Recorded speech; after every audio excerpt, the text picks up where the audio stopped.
Welcome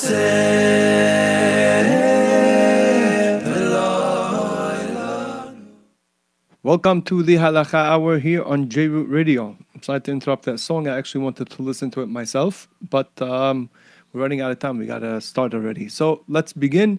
Today's class is, we are in the middle of the 3 weeks, and we speak usually about the subjects of the 3 weeks. So, Be'ezrat Hashem, today's class will be about the halachot, as we'll explain, of the 3 weeks. Before we begin, let's give you the ways to listen to us. jrootradio.com or the J-Root Radio Pro app. I believe there's a new app. You can also call in to listen. The number is 718-506-9099. We're getting a lot of text messages. How do we listen?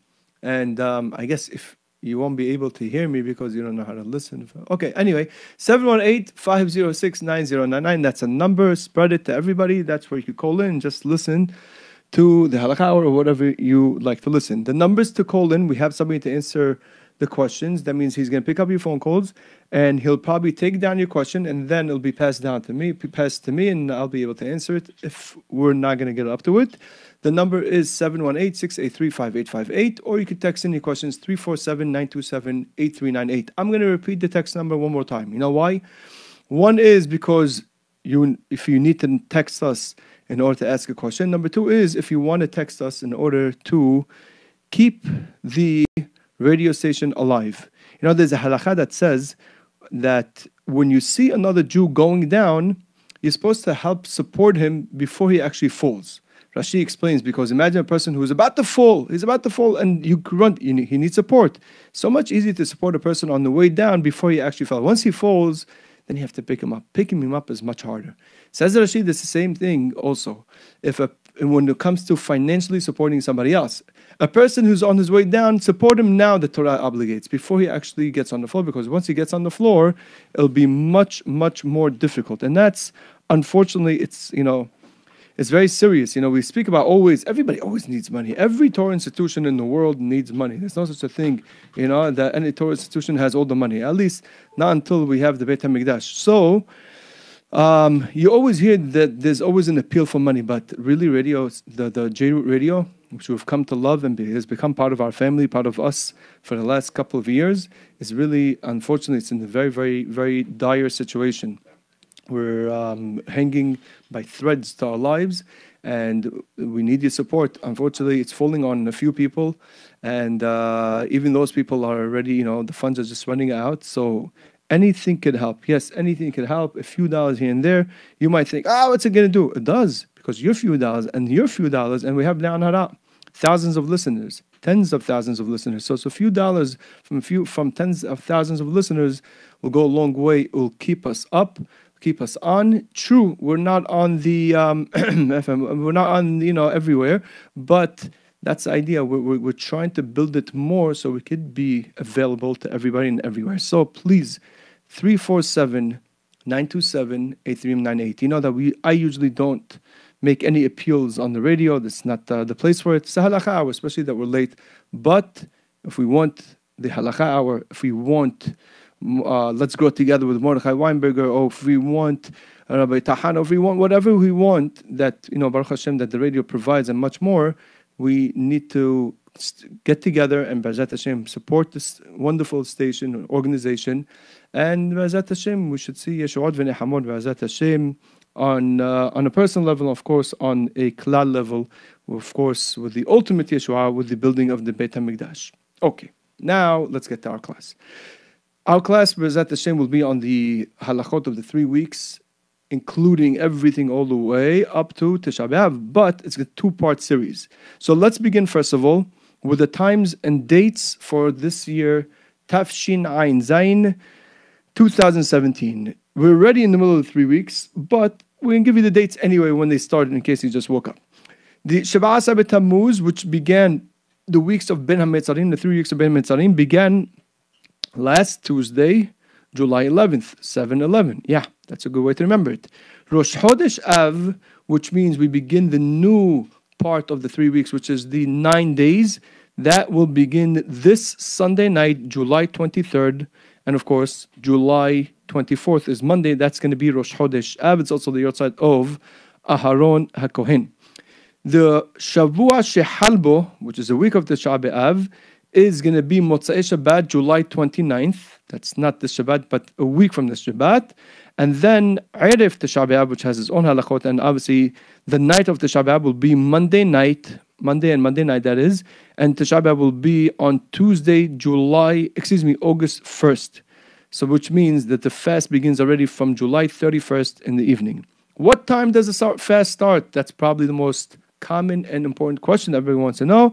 It starts Shekiah is 8:12. You don't have to add on to that, but if you want to be mahmir on yourself or your family because you're scared you're going to run into the fast, so fine, you can be mahmir. But 8:12 is sunset when the fast begins. Hatzot Hayom, the next day, which is already, we don't have to sit on the floor anymore. That is going to be around 1 o'clock, 1 p.m., 1:01 to be exact. And the fast is over. We give us a time span between 40 to 50 minutes. Anybody who wants to be mahmir, tabu ala biracha. Anybody who needs to be mekel, you should ask before you're lenient to yourselves. This is the times that we suggest. 40 to 50 minutes after Shekiah. What time is that? 8:52, between 8:52 and 9:02 is the recommended fast to be over. Not 40 minutes after the time that we've given. The fast, 8:12 is Shekiah, so 40 to 50 minutes comes out between 8:52 to about 9:02. That's a recommended time. Now, let's give an introduction to these halachot. We have the following sets of halachot. There are 6 groups when it comes to dealing with these 3 weeks. Number 1 is the halachot that run throughout the 3 weeks. Number 2 are the halachot of the 9 days. That begins by obviously from Rosh Chodesh Av. Number 3 are the halachot in that in Shavua Shehalbo. Number 4 are the halachot of Erev Tisha B'Av, the eve of Tisha B'Av. Number 5 are the halachot of Tisha B'Av. That's probably the biggest category. And final category number 6 is the halachot of Asara B'Av, the 10th of Av. Because we only have 2 halachot and we're speaking in the middle of the 3 weeks, so therefore we are not going to cover the halachot of the 3 weeks. Those are basically, maybe if we have time, we'll just quickly go over them. But Be'ezrat Hashem, hopefully, it's a lot. So therefore we are planning to cover the other categories, the 2 categories, the category number 2 and 3, and that is the halachot of the 9 days, as well as the halachot of Shavua Shehalbo. The difference between covering and reviewing is as follows. When we talk about the 3 weeks, we're just going to mention very quickly what's asur, and when we come to the halachot of Shavua Shehalbo and the halachot of the 9 days, we'll get more into detail and explaining the halachot in different scenarios. Be'ezrat Hashem, the next class we hope to cover the other 3 categories, and that is the halachot of Erev Tisha B'Av, the halachot of Tisha B'Av itself, and finally the halachot of Asiri B'Av. The style that will run throughout most of the class will be in the following way. Basically, each category that we're going to discuss, we're going to discuss it in 3 parts. Number 1 is things that everyone is obligated in. Applies, that means to all Aidot, Sefaradim, Ashkenazim. In general, there's always Yotzei Min HaKlal, but in general, the mainstream, most of the Jewish people that applies to. Number 2 is things that there is a hiluk, there is a difference in minhagim. That means where Ashkenazim maybe will be more mahmir, Sfaradim a little bit more mekil on these things. And finally, things that are humrot. We don't find so much humrot really in the 9 days. It's more like it's a minhag. Either you have such a minhag or you don't have such a minhag. You want to be mahmir, even though it's not your minhag, you could be mahmir. That's not a problem. So, but when there are humrot, we'll try Be'ezrat Hashem to mention them. We will review very quickly first the halachot of Yud Zayin that began already from Yud Zayin Tammuz. We don't say Shehayanu except if it's necessary during Shabbat. Unless it's necessary, then we do it on Shabbat. We do not listen to music. We do not dance. And again, there are exceptions, but we're just reviewing very, very quickly. We also don't make weddings. And Hutza is for sure. Everybody's Faradim and Ashkenazim. We don't make weddings. Even things where halakha might be a little bit more lenient than minhag is that we don't bring music even to Pidyon Haben and Brit Milah. Even though, again, I know Poskim mentioned that it'll be mutar, but Lema'aseh, you look around and you see the minhag is not that way. The Ashkenazim already have began to stop taking haircuts and to stop shaving in these 3 weeks. Sfaradim, we'll talk about them Be'ezrat Hashem a little bit later on. And there's also the minhag of the Mekubalim to sit down and by after Hatzot Hayom, around 1 p.m., after 1 p.m., and to say Tikkun Rahil. That is basically, in short, the customs that have began from the 3 weeks already. B'ezrat Hashem, we'll discuss today the halachot that begin from Rosh Chodesh Av. We find that there are 4 things that are asur beginning Rosh Chodesh Av. The Mishnah Masechet Ta'anit says, Mishnichnas Av mema'atin b'simcha. Once the month of Av comes in, then we have to already cut down on the happiness. What does it mean, simcha? So, although the Gemara over there discusses what simcha is, and you'll see from the 4 things that we're going to speak about what that will fit in simcha, but the 4 things are asur, whether it's because of simcha or not, we'll mention it. The 4 things that we will discuss in the following order are eating meat and drinking wine. Number 2 is preparations for weddings and semahot. Number 3 is building or renovating homes. Number 4 is buying or wearing new clothing. I don't want to say the word wearing, let's put it more like making new clothing and wearing them. Let's begin with the first thing, which is something that it's applicable to everybody, and that is not to eat meat or drink wine. What's the source of not to eat meat and to drink wine? So, Beit HaMikdash got destroyed, right? And since it got destroyed, there's no Mizbeach. The Mishnah says that the Isur of eating meat and drinking wine only applies in Saudat HaMafseket, which means it's directly the meal right before we go into the fast. That's where the Isur applies, min haddin. However, the minhag by most Klal Yisrael is not that way. Maran brings already the someone noheg from the beginning of the 3 weeks not to eat meat or drink wine. However, most people are noheg from Rosh Chodesh Av. I stress the word noheg. That means they have the custom, because we'll see when it's necessary when a person could be lenient on this custom. In any case, since the Mizbeach has not run, since the Mizbeach has been destroyed, and the Mizbeach we used to offer the animals, and we also, with every korban with every sacrifice that was of an animal, we also brought wine, which was poured on top of the Mizbeach. So therefore, the Mizbeach is not kibyachol eating meat and drinking wine. We also do not eat meat and drink wine. This is the source of the minhag. The Temanim have this minhag like the Gemara says, which means up to Saudat HaMafseket, they'll eat meat and drink wine. And there are different minhagim. The Ashkenazim, let's go, basically more stringent to less stringent. The Ashkenazim have a minhag that they begin from Rosh Chodesh Av, beginning the night of Rosh Chodesh Av, they already will stop eating meat or drinking wine. Sfaradim have a minhag that on Rosh Chodesh itself, they'll eat meat. They'll be able to drink wine. They don't have to, but they could.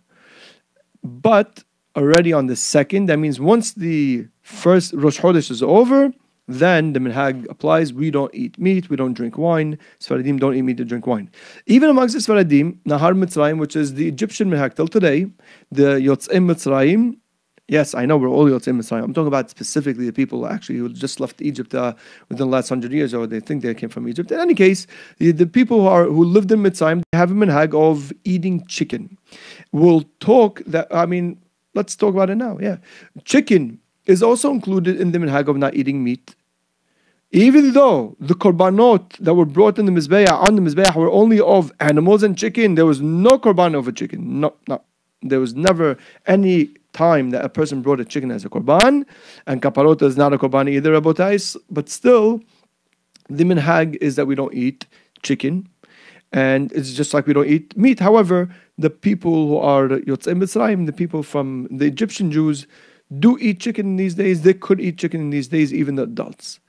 Some even have a minhag that they even will drink wine. That means they're only mekaben. That's why we stressed in the beginning. It's only a custom. So don't throw stones at anybody. If you see them drinking wine and he tells you it's my minhag, don't of course it's your minhag, it's trying to cover up. No, it's a real minhag. People have a minhag also of drinking wine.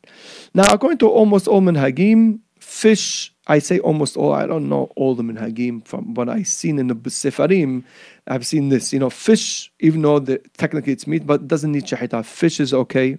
However, grape juice, even though it's not really wine, and nobody broke grape juice on Mizbeah, but grape juice is part of the minhag not to drink wine if you have such a minhag.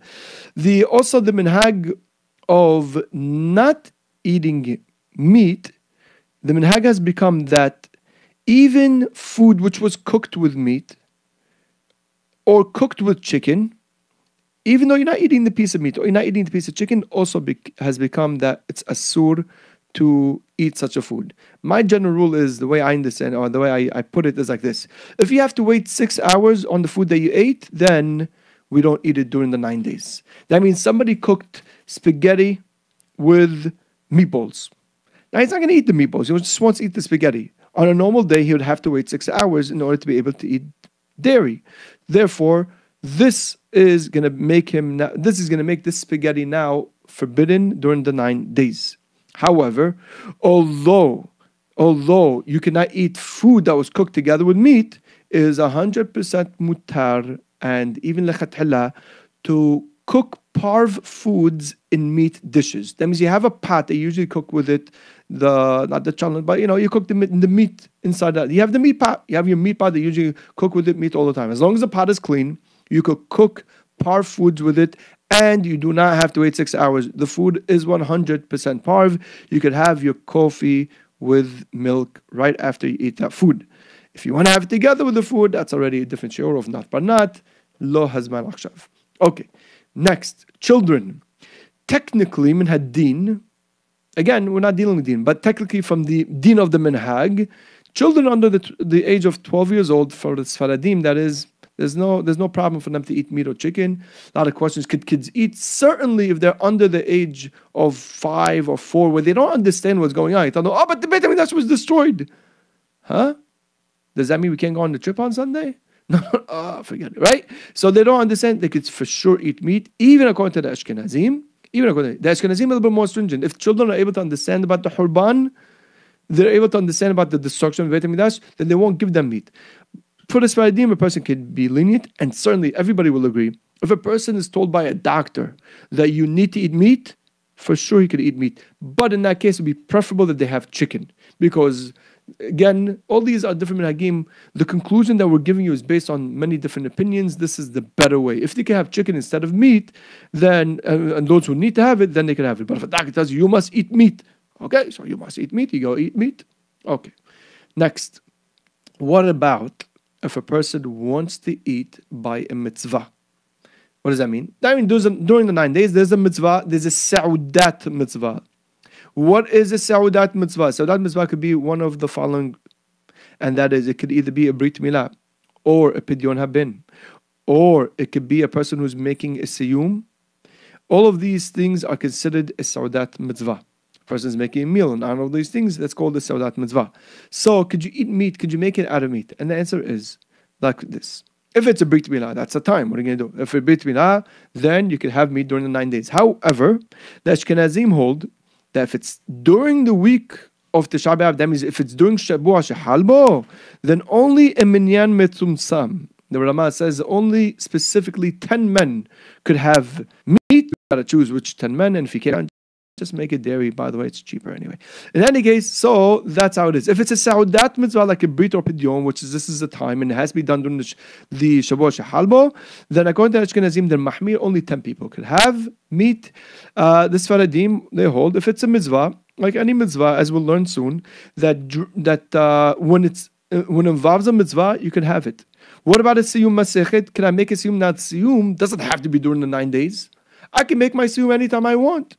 So let's say I decide to make a siyum during the 9 days. Is it mutar for others? I understand if I made the siyum, or I have to. My habruta, we can make a siyum. We could enjoy the meat. Could others also eat from the meat?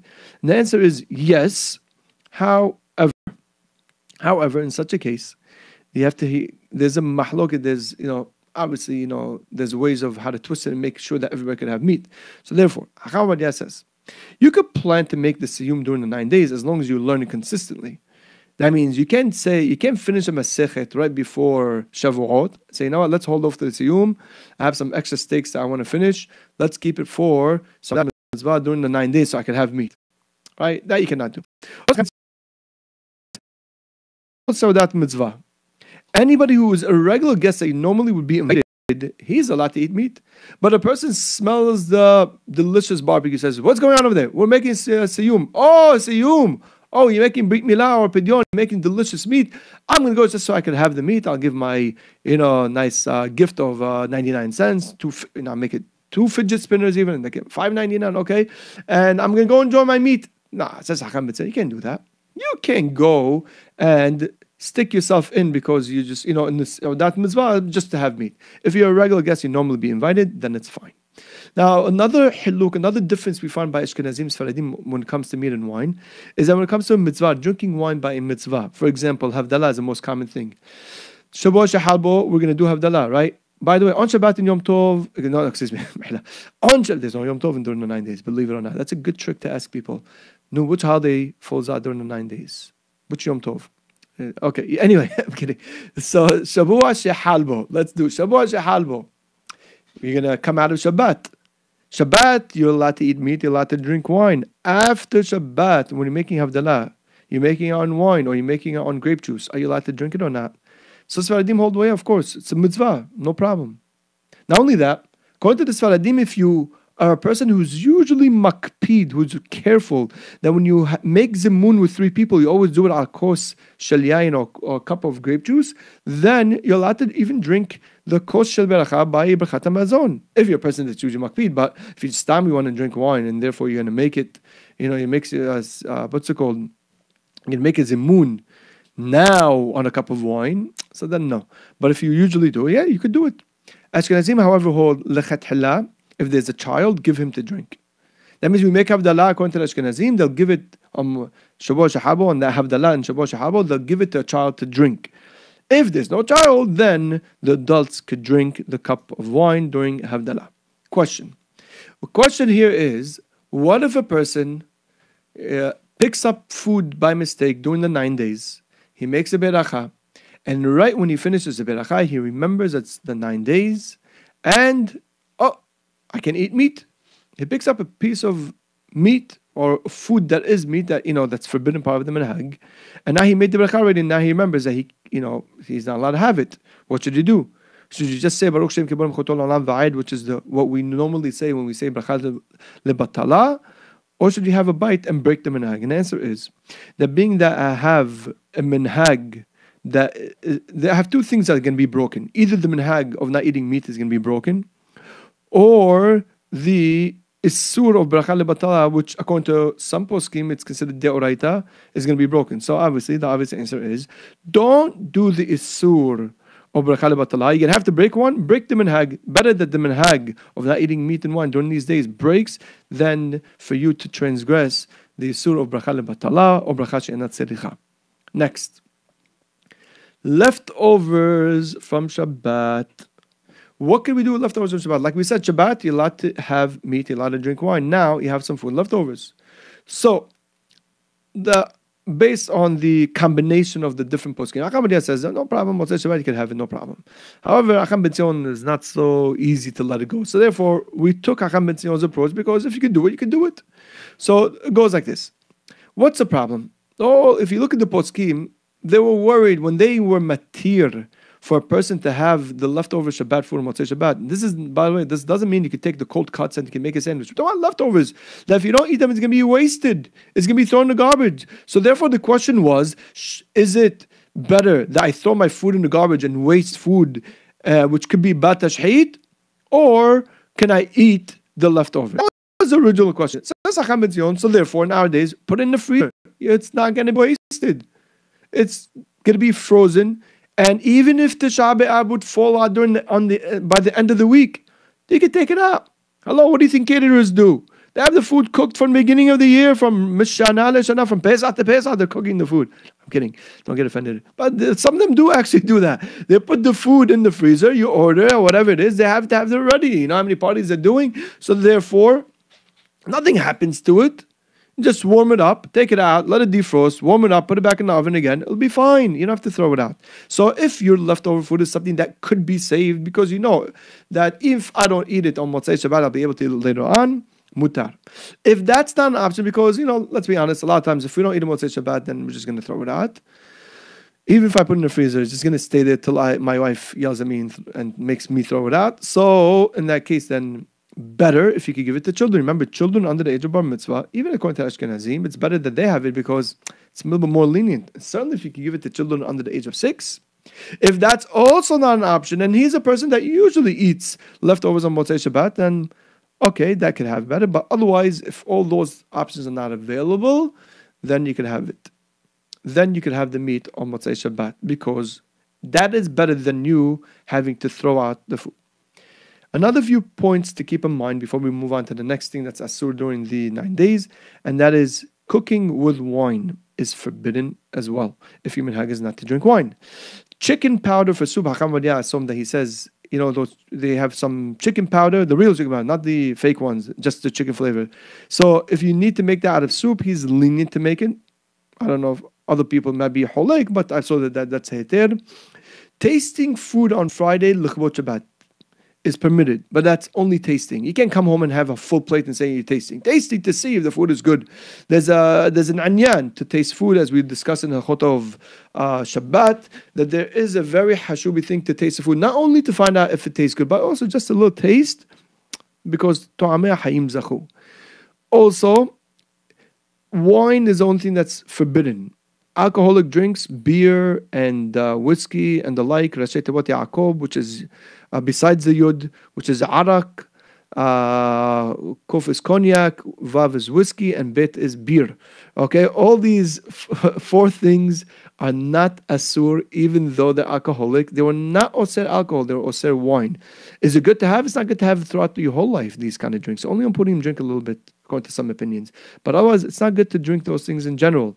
So, of course, if you don't have to, you don't need to, don't drink it. Synthetic meat, even though it tastes exactly like meat, but it's not really meat, it's made out of soy, it's also mutar. Restaurants and butchers that sell meat don't have to worry that I should take the meat off the shelves, because some people have a heter to eat meat, like we said, those who are sick or weak, who need to have meat, or children, they're allowed to, or people who want to, save it in the freezer, or want to cook it for after the 9 days. Therefore, they don't have to ask anybody who comes to their restaurants and have to worry, maybe I'm machshil him, I'm making him stumble, especially some people have different minhagim, don't have to worry about it. Let's go on to the next things are asur, preparing for weddings. Preparing for weddings during the 9 days is also asur. What does that mean? That means anything that needs, your participation in weddings, choosing the flowers, choosing what kind of chuppah to have, or in bridal shower, buying bridal shower gifts, or jewelry, the hatan buying jewelry to the kalan, all these things, or even the families buying the gifts for each other, sending flowers to each other, etc., etc. What goes on in the preparation for weddings. All that is written during the 9 days. However, if you're the one who sells jewelry and a hatan walks in, a Jewish person walks in and he's buying for his wedding, you don't have to stop him, because they can have a heter. There is a heter. Some people have a heter of shopping for what's it called, or doing basically business of simha. Wedding preparations could sometimes be with a heter. When is that so? That's if it's not available after the 9 days. That means if you wait till after 9 days, it won't be available. What does it mean it won't be available? Well, it could be one of 3 things. Number 1 is it won't be available at all because it'll be sold out. Number 2 is it won't be available for this price. Number 3 is it's available and it's available for the same price, but it's so inconvenient to get it. You happen to be in Texas. What in the world are they doing in Texas? You're helping Trump to build the wall. I don't know. You happen to be in Texas, and there you found a great, something regular normal price, but it's something that you need for the wedding, or something you need for the engagement period. Now, if you're going to come back, you're leaving the next day. If you're going to come back after 9 days, you have to buy a whole ticket, and to get there, it's not something you get online either. It's not something you find something rare, you could get it, even though there's no sale, but it's not available later on. It's a big tirha to get it. It'll also be mutar. So therefore, if they walk into your store, they might have a heter. They might not be able to do it since they can't do it after they want to do it now. It would be mutar for you as a seller to sell jewelry, even though you know the person is doing it for the sake of a simha. Question that's brought down a poskim. If a person becomes a bar mitzvah boy, could you have the meal, the saudat bar mitzvah during 9 days? Exactly like making a simha, because really, even though we find that it is a mitzvah to make a saudat for a hatam bar mitzvah, but it can be pushed off. Like we see many people, they make the bar mitzvah celebrations much later on. We're talking about here just making saudat, of course, no music and everything else. Is it mutar or not? So Halichot Shlomo, Rav Shlomo Zalman Auerbach, and then Rav Shlomo Zalman Auerbach, they bring down that yes, you can have the meal, even with meat and wine, in honor of the bar mitzvah meal, if it's that day, it's a day of the bar mitzvah. It's considered also Saudat Mitzvah. Now, according to the Ashkenazim, they can wear, the parents and the grandparents who usually come dressed with Shabbat clothing could also come dressed with Shabbat clothing, but not the other relatives that usually, just they're coming in just to say Mazel Tov. Also, the boy could receive bar mitzvah boy gifts as is nahug, and it's not a problem. Next, Ashkenazim are mahmir that they will not make the Hanukkah Tabayit meal, even though it's also Saudat Mitzvah till after the 9 days. Sfaradim are a little bit more lenient with this. And we move on now to the next thing, the third thing that's forbidden during the 9 days, and that is Binyan Simha. What's Binyan Simha? Like it says, Mima'atin, the Gemara says, we said, Min Shekhinas Ab Mima'atin B'Simha. What does it mean B'Simha? It says in the Gemara, Binyan Simha. Binyan Simha, basically, the best way to translate it is building or renovations that are purely for luxury. It's not a necessity. Those are forbidden during the 9 days. Let's give you cases which are forbidden. Forbidden if a person is doing any sort of construction in his house for decoration, like painting, molding. You need a place to live, okay, so live. But what's the paint now that you're changing it from cream to silver? How is that going to change your living accommodations? It's purely for luxury. So therefore, any sort of painting is forbidden during the 9 days. You need something done, get it done fast before the 9 days begin, or wait till after the 9 days. Molding is the same idea. However, there are exceptions. What are the exceptions? The exceptions are really when it's not done for luxury. That's not really an exception, just a different case. If it's not done for luxury, for example, a person who bought a new house, he needs to buy a new house because it's a great, we all know, if you don't get it, you could lose the offer, you can get it. Also, if you need the space, if you're extending your house because you need the space, Baruch Hashem, Mishpacha is growing and everybody's on top of each other, and instead of hearing yelling every night, Baruch Hashem, you're able to get the permits now to extend your house. You're allowed to do this during the 9 days. You're not doing for luxury, you're doing just to live, to have more room. Even though you have room, you could squeeze in pile up 3 bunk beds on top of each other, but you don't have to. You're allowed to make it for space. Also, if you're a person who is an investor, you buy property, you flip it, also mutar. You're also allowed to buy and renovate and fix a house. Even though there you're doing painting and decorations, you're not doing it for luxury. It's a necessity. That's how business runs. You paint it beautifully, you bring the guy, you get the buyer, you make your business. That's fine. Also, buying houses in a case where it's a great catch, it's also mutar. Now, the real exception is when a person is building a shul. Building shuls, even though, or renovating shuls, since it's a mitzvah, it'd be mutar even to make luxurious and unnecessary decorations. What do you mean unnecessary decorations? No, it's always necessary. But that meaning is that you want to beautify it. You're only doing for beauty.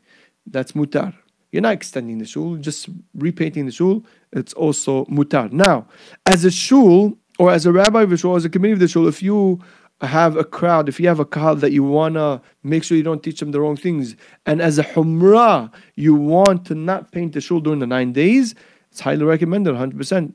I think not twice, 7 times before we have to do some sort of work in the 9 days, whether it's on the shul or my house, even though I'm 100% mutar according to halakha, but being that people will look at me or look at the shul and say, hey, oh, must be mutar, then I think much more.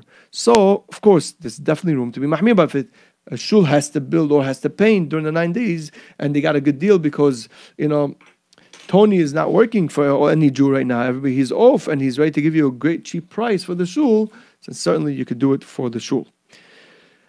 Question, what about demolishing a house or demolition inside the house? You need to knock down walls. We're not talking about building now, just knocking down walls.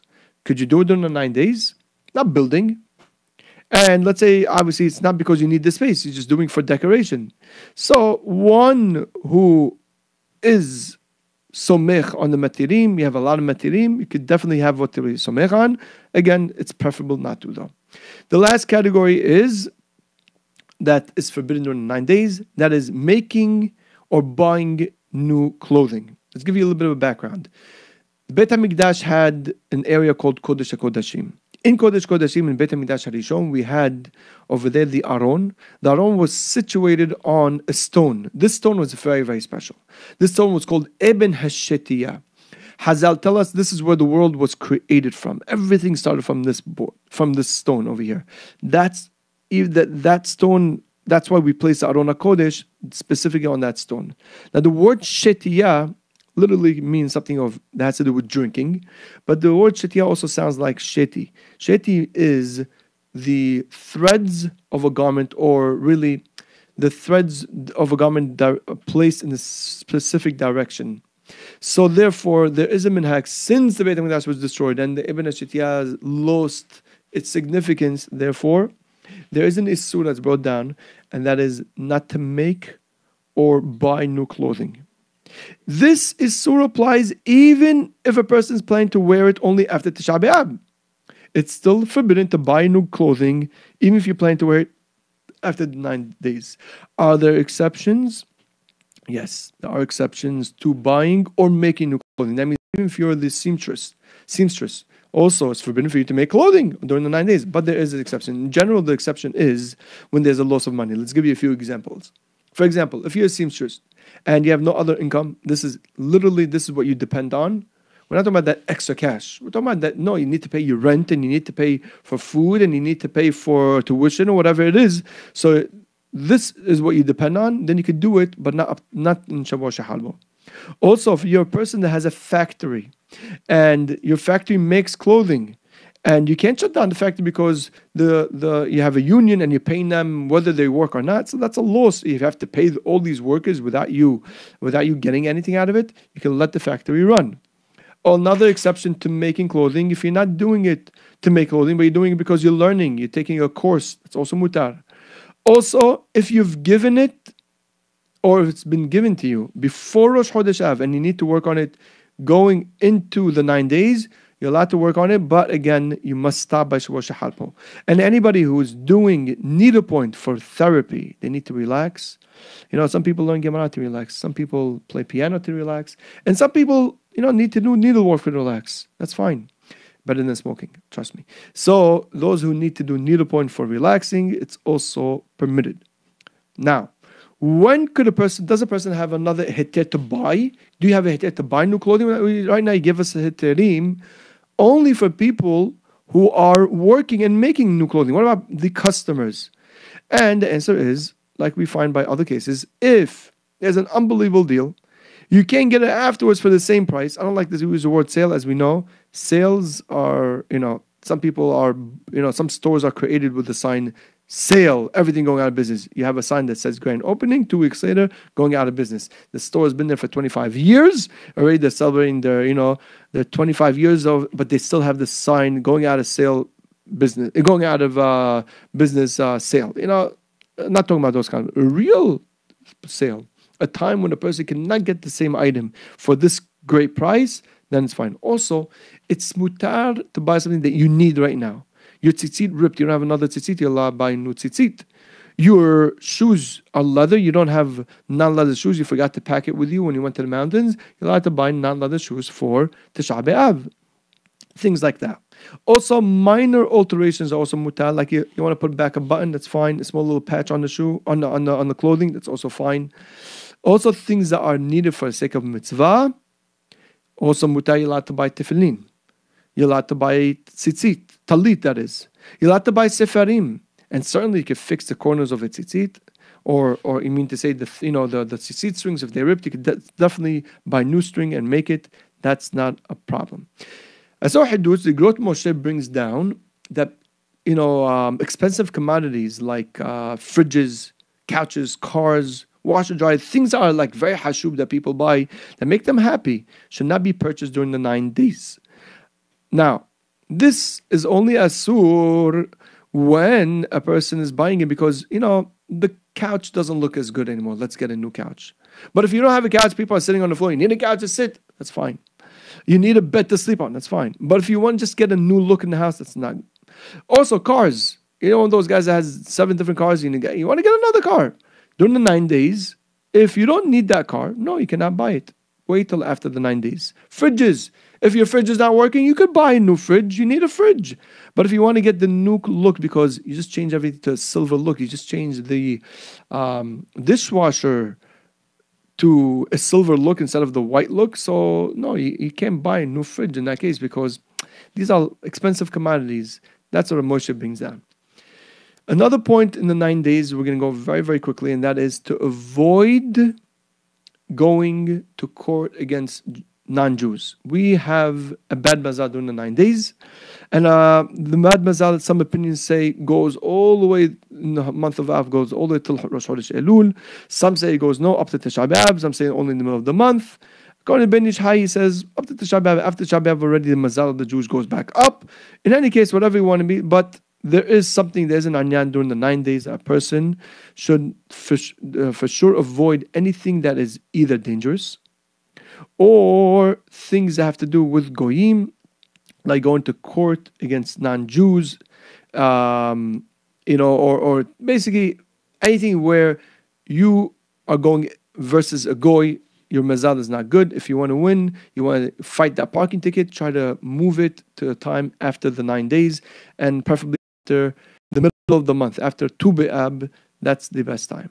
Okay, now, the minhag of the Ashkenazim that beginning Rosh Chodesh Av, this is not only for Ashkenazim, is that beginning Rosh Chodesh Av also, they don't take showers or bathing. That applies to hot water as well as cold water. But they will wash their hands, feet, and head with cold water. Also, if Rosh Chodesh Av falls out, it happens to fall out on a Friday, they'll also take showers, L'chbot Shabbat Kodesh. Also, mikveh. For ladies, it's not a question. Of course, a lady could go to mikveh. That's our mikveh night. For men, if you're a regular mikveh goer, you could go to the mikveh, but only to the mikveh, not the shower in the mikveh. If you have rules on the mikveh of who could come in or not, ask your Rav. Also, the Ashkenazim are mahmir once Rosh Chodesh Av comes in. They're mahmir on laundry. Are there exceptions? Yes, we'll talk about the exceptions. Let's move on now to the next category. We have very little bit of time left. Let's squeeze in as much as we can.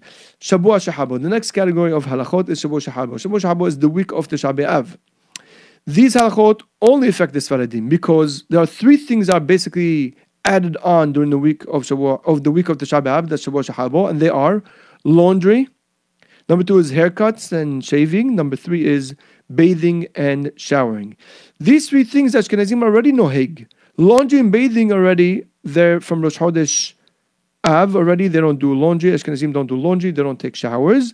And haircuts and shaving, the minhag of the Ashkenazim is beginning from the 3 weeks, which is from Shabbat Tammuz already. They don't take haircuts and shave. So really, this only affects the Sfaradim, the Shabbat Shahalbo. Whatever was Asur before to the Ashkenazim was Asur also during Shabbat Shahalbo. Therefore, we will only focus on the halachot that are relevant to the Sfaradim without saying which is, mahmir, which mahlokim minhagim. We're not going to go to that, especially that we don't have time. And one more point. Whenever Tisha B'Av falls out on Shabbat, which means it's going to be pushed to Sunday, or falls out actually on Sunday, Maran is posek that there is no dinim, there are no halachot of Shabbat Shahabo. That means these 3 things, laundry, haircuts, and showering, will not apply during the years when we're going to fast on Tisha B'Av on a Sunday. Let's now talk about what's forbidden. Number 1 is laundry. What does it mean that laundry is forbidden during Shabbat Shahalbo? It means, again for this Faradim, it means that you cannot do laundry even if you're planning to wear it after Tisha B'Av. Not only are you not allowed to do laundry, you can't even wear freshly laundered garment during Shabbat Shahalbo. Even if the Tisha will be at the end of the week, on the Thursday, still Asur. So what should you do? What am I supposed to wear? The same clothing? No. You could, quote unquote, prepare your clothing. What does it mean, prepare your clothing? The idea is that you can't wear freshly laundered clothing. So take out the freshness from the clothing. How do you do that? Ben Yishar brings down that you should wear for an hour Others say 15 minutes, some say a half an hour. Hakam Abadia, says, even for a moment, you just put on a little bit and take it off. The idea is to take off the freshness or whatever it is, depending on the garment, depends on you. If you take out the freshness, it's good enough. Now, what if a person forgot to prepare his clothing? He comes to Rosh Habo and the rabbi gets up and says, Rabotai, you can't wear clothing that's freshly laundered. What should he do now? So, depends. If it's Shabbat already, so what you could do is like this. After every nap, because you can go to sleep, you're going to have to take off your clothing. So the Shabbat garments that you're wearing already, you can take them off and not wear them again. But this way you took out the freshness from those clothing. And now you can wear them after during Shabbat Shahalbo. But if it's already during the weekday and you can't do this shtick, so then what you could do is, some opinions say that you could place it on the ground to take off its freshness. Does everybody agree on this? No. Hakam Etzion doesn't like this idea at all, but Hakam Aliyah brings it down. So if you can be mahmir, try to be mahmir. If you can't be mahmir, especially that it's like a heat wave or it's very humid and Tisha B'Av is at the end of the week, so then certainly if you need to be somech on Hakam Abadia, take out its freshness by either putting it like under the mattress or putting it on the floor to take out that freshness, you could do that. By the way, just laying out your clothing on the floor doesn't take its freshness. The idea is scrubbing it and really taking away the freshness. Some quick pointers about the issur of laundering during Shabbat Shahalbo. It's forbidden for a Jew to do laundry during this week. It's also forbidden to give it to goyim to do laundry for you. That includes even dry cleaning. There's no water. It does make a difference. Dry cleaning is also part of the issur. Spot cleaning. Some are matir, any spot cleaning. That means you have a little spot on your shirt and you just want to clean it. Hakam Abadia is matir. Hakam Abadia says if it's really ugly, if it's not mechubedik, and of course depends on who you are. If you're some teenager, nobody's looking at you, nobody's even realizing, so you don't have to worry about it. But if you're a rav or you're a person who is not a rav but a chashuv person or a person that cares how he looks, and you have a spot on and you have some stain, you could spot clean your clothing. During the 9 days when Ashkenazim do not do laundry, and the Sfaradim do before Shabbat Shahabo, an Ashkenazi cannot give his garments to a Sfaradi to wash for him. You can't even give it to a Goy. Kavahomer, to a holy Sfaradi. Next, you could do laundry only for children that are very young, that always dirty themselves, 6 and under, or 3, the ones that are usually dirtying themselves. If you're going to a hotel, and the hotel is using sheets that are freshly laundered, you don't have to tell them to take it off. But it's better, it's better that you put it on the floor just to take away its freshness. But if that's not possible, you could also use the fresh sheets that they have in the hotel room. Of course, hospitals, they have to change, they have to do laundry, they have to use new sheets. Even in Eretz Israel, even when everybody's Jewish, they have to do it. So with that, we'll go on now to the second thing that's forbidden during the 9 days, and that is haircuts. Very simple. Haircuts and shaving is asur for the Ashkenazim from the beginning of the 3 weeks. During Shabbat Shahabo, it's asur also for Sfaradim. It's asur min had-din. It's so asur that even a sandak, even an abi haben, or the the abi haben, the sandak, or the mohel, even they are not allowed to shave or take haircuts during this week. That's across the board. What about cutting your nails? So technically, cutting the nails is mutar. But some say that as long as the nail doesn't go above the skin, that means it's not so long that when you look at your fingers, the back of or the front of your hand, you don't see the nail sticking out. Some are mahmir, like the Ben Ishai, Nacham Ben Zion, they say better not to cut your nails if it could wait. But if once it goes above, api kabbalah, you gotta cut it, so you cut it right away. Brushing your hair, there's a mahlokin in the poskim.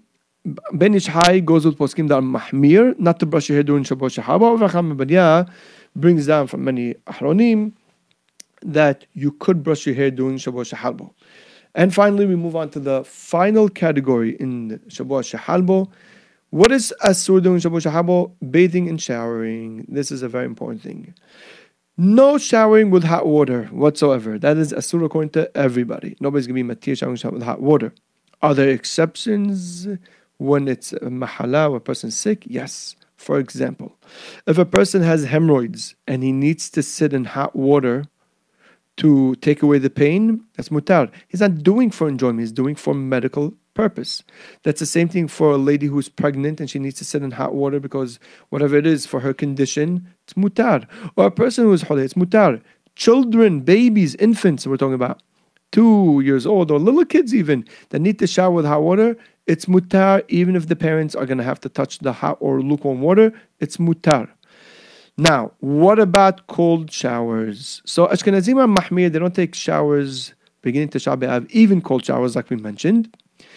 The Hakam Bet Zion forbids it for Sfaradim doing Shabbos Shahabo. He says, Kedahu Bet Elokenu le'abed alav rechitza be'mayim karim. However, Hakam Maria says, no problem. You're allowed to take a cold shower. He even permits to go into a pool. You're allowed to go into a pool on Shabbos Shahabo. It's cold water. But again, those who want to be mahmir can be mahmir. When it's very hot and a person smells, then even during Shabbos Shehalbo, we find a lot of Ashkenazim permitting it. Rav Yaakov Kamenetsky, Emet Yaakov, Rav Henkin talks about Erev during the 9 days. On if it's very hot, you could take showers, especially on Erev Shabbat Hazon. In the letter from Sharim HaMetzoyanim B'Halacha, from the author of Sharim HaMetzoyanim B'Halacha, he's Matirit Shevet HaLevi says when it's very hot also, Ashkenazim could take cold showers. And Rav Shlomo Zalman Auerbach also is Matir Ashkenazim to take cold showers during the 9 days. When it's very, very hot. Why? Taking showers for pleasure is what's asur. But if you're taking it to remove a smell, or you can't live with yourself, then that's going to be mutar. You're not doing it for pleasure. And in our days, most of us, not all of us, but most of us are careful to take showers every day. And when we don't take showers, you feel very icky, especially when it's a heat wave. Ooh. And especially if you did some work outside, you're not taking the shower for pleasure. We're talking about, of course, cold shower. You're not taking the cold shower for pleasure. You're taking it because just to remove, the sweat. Especially if a person has a smell, you could even use soaps and shampoos to get rid of the smell. That is mutar. Remember, it's asur only for pleasure, not when it's done for just take away a bad smell. Okay, Baruch Hashem, we did it. We covered, Baruch Hashem, the halachot of the 9 days as well as Shavuot Shehalbo. Now I could be missing some information or a lot of information, so therefore I'm going to give you the numbers to the station: 718-683-5858, 718-683-5858. Call right now. You have 1 minute to get on the air, and after that we'll take your questions off the air. And if you want to text us, 347-927-8398. You can text us right now. And if you can't catch us over here, you can always email us at halakhahour@gmail.com. halakhahour@gmail.com. Be'ezrat Hashem, we'll try to answer you as fast as we can. That's not a promise, but it's an attempt. Be'ezrat Hashem, we'll try to answer you. We're going to sign off. Meanwhile, we want to thank everybody that's involved over here. Rav Nissim, and again, please, Rabotai, J-Root Radio needs our support, including the speaker as well. And therefore, and the listeners, Be'ezrat Hashem, we have tried to contribute to J-Root Radio, to try to help them, keep them up, and therefore, your information, just your phone number, we'll get back to you, 347-927-8398. And we want to thank Rav Nissim and Eran Jacob and Aryeh Binyanimov for helping us for this shiur and broadcasting and everything else. This class will be aired on again tonight at 10 o'clock on the J Radio Pro app and jradio.com. We'll see you next week with the halachot of Erev Tisha B'Av as well as Tisha B'Av and Asar B'Av. Thank you for listening. Until next week, have a wonderful week.